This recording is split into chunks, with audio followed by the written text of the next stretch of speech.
बचपन से हम जब भी कोई कथा सुनते हैं या फिर कोई भी पुराण के बारे में टीवी सीरियल में देखते हैं तो हमें उसमें नारद जी के बारे में उन्हें हास्यात्मक रूप से दिखाया जाता है कि वो ऐसे मजाक करने वाले हैं, वो सब चीज़ों में हंसी मजाक करते रहते हैं, ठिठोरापन ये सब। लेकिन एक चीज़ हर कोई भूल जा रहे हैं कि नारद जी बहुत ही विद्वान हैं। उन्हें ब्राह्मणों में श्रेष्ठ माना जाता है। आज की कहानी नारद जी के ऊपर। एक दिन ब्रह्मा जी उनके पुत्र मानस पुत्र दक्ष के पास गए थे।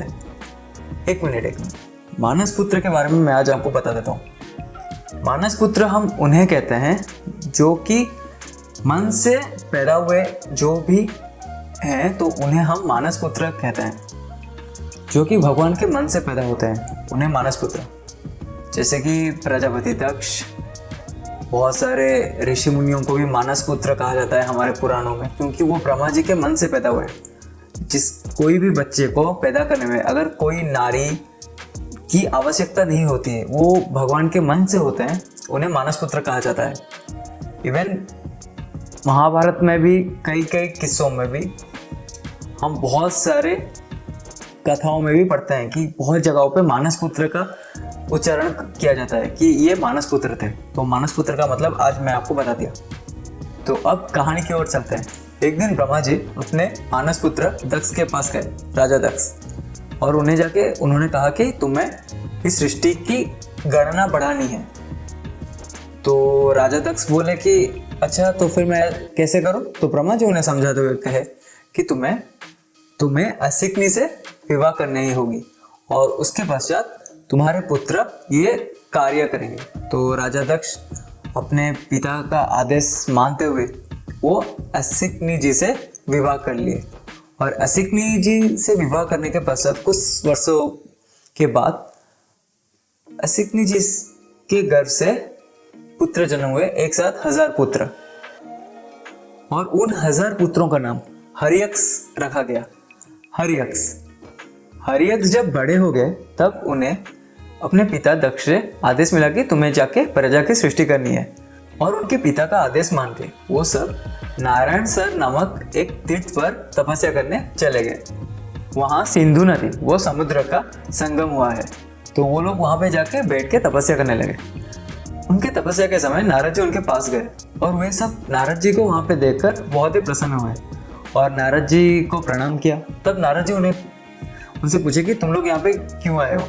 तब हरियक्ष ने उन्हें सब कुछ बताया कि हाँ, हम सब अपने पिता के आज्ञा हेतु यहाँ पे संसार की सृष्टि करने आए हैं। तो सारी बात जानने के बाद महर्षि नारद जी बोले कि तुम सृष्टि की अंत ना देखे हुए इसकी रचना कैसे कर सकते हो? और वो सब विद्वान थे, तो उन्होंने उनकी बात को सुनी और समझी, और समझने के बाद वो एक ऐसे मार्ग पर चले गए जहाँ से कोई भी वापस नहीं आ सकता। और ये बात राजा दक्ष को पता चला। जब उन्हें ये बात पता चला तो वो दुखी हो गए। अपने बेटे के वियोग में वो दुख में डूब गए, और दुख में डूब जाने के बाद वो ब्रह्मा जी की स्तुति करने लगे।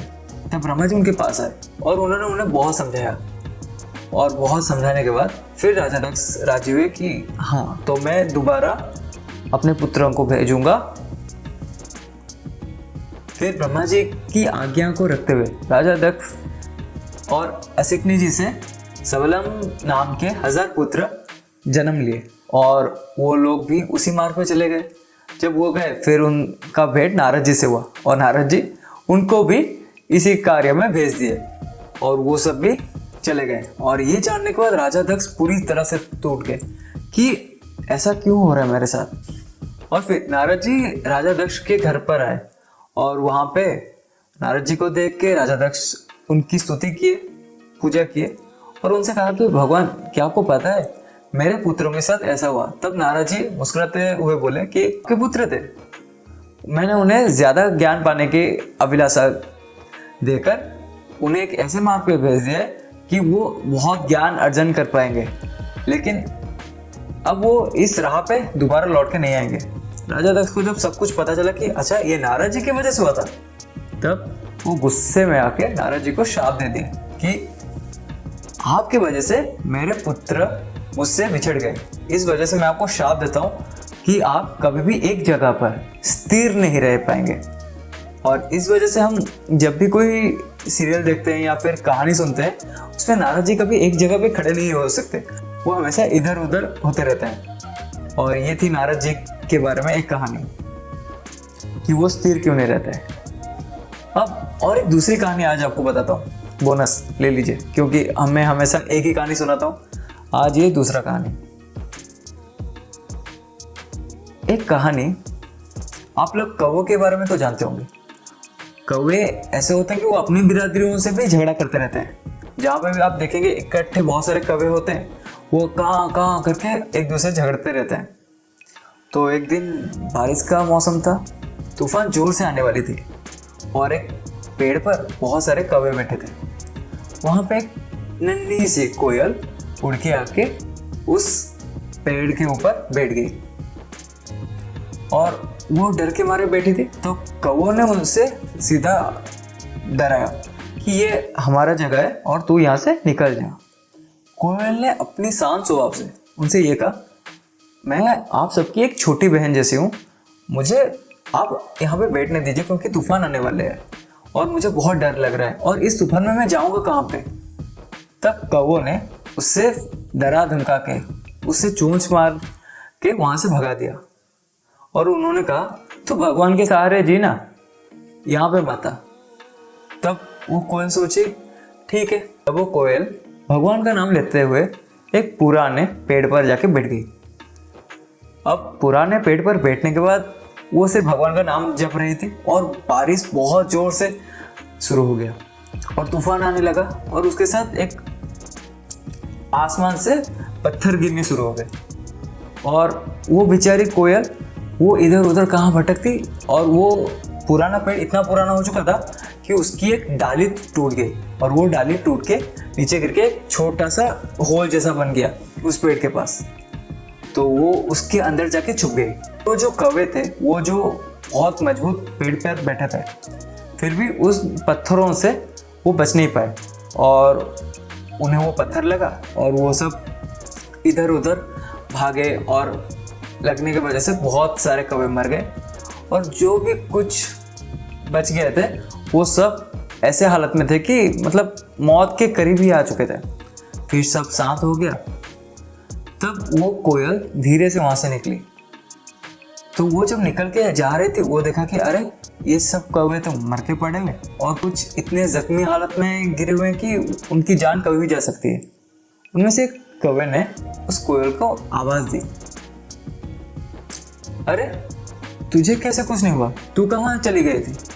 तब उस कोयल ने कहा, मैं तो बेसहारा हो चुकी थी, मुझे कुछ दिखाई नहीं दे रहा था और इसलिए तुमने मुझे कहा कि भगवान का नाम लो और मैं हर वक्त भगवान का नाम लेते हुए एक पुराने पेड़ के ऊपर बैठ गई थी और मेरे साथ उसके साथ जो जो हुआ था उन कौवों को उसने विस्तार से बताया। और इस कहानी से हमें क्या सीख मिलती है? सीख ये मिलती है कि चाहे मुसीबत जैसे भी आए, आपको अपना कर्म करना है और हर वक्त भगवान का नाम लेते रहना है। क्योंकि हमें लगता है कि अभी हमारे साथ बुरा वक्त चल रहा है, लेकिन क्या पता अगर आपके लिए भगवान बहुत कुछ बढ़ा रखे होंगे। आपको सिर्फ अपनी मेहनत पर नज़र गड़ाए रखनी है और बाकी फल की आशा तो छोड़ देनी है। क्योंकि भगवत गीता में भी एक कहा गया है, कर्म करो फल की आशा मत करो। और इस वजह से आप ये जो कभी आता है ना दिमाग में, नहीं यार नहीं हो रहा तो ऐसा और कहीं पे चला जाऊँ, ये कर दूँ वो कर दूँ, नहीं ऐसा मत करो। आप भगवान का नाम लो और सिर्फ अपना कर्म पे ध्यान रखो। आज नहीं मिल रहा है तो कल मिलेगा, लेकिन हमारे भाग्य में जिस वक्त जो मिलना होता है वो उसी वक्त मिलता है। भगवान का नाम लेने से थोड़ा ज़्यादा बड़ा मिलेगा, लेकिन आपके साथ कभी बुरा नहीं होगा। इसलिए हमेशा अपना विश्वास को रखो भगवान के ऊपर। लेकिन हाँ, वो विश्वास स्वार्थ से भरा हुआ नहीं होना चाहिए, लेकिन वो विश्वास स्वार्थ पर नहीं होना चाहिए। आपको अपने पूरे दिल से भगवान पे पूरी तरह अपनी, मैं तो कहूँगा कि आप उनके चरणों में अपना ज़िंदगी न्यौछावर कर लो कि जो भी होगा आज से सब आपका है। जो भी होना है मेरे साथ अच्छा होगा तो भी आप समझेंगे, मेरे साथ बुरा भी होगा तो भी आप संभालेंगे, ऐसा कहकर रहना चाहिए। तो आशा करता हूँ कि इस वीडियो से आपको कुछ सीख मिली होगी और कुछ किस्सों के बारे में भी नारद जी के बारे में सुनने के लिए मिला होगा, जो कि शायद आपको पता नहीं था कि वो स्थिर क्यों नहीं रहते थे। और अगर इस तरह के वीडियोस आपको देखने हैं तो चैनल को सब्सक्राइब कर दीजिएगा, और वीडियो अच्छा लगा है तो लाइक कर देना, अपने दोस्तों के साथ शेयर कर देना। आशा करता हूँ कि आप सब पे भगवान की कृपा हमेशा बनी रहे। जय श्री राम, हर हर महादेव।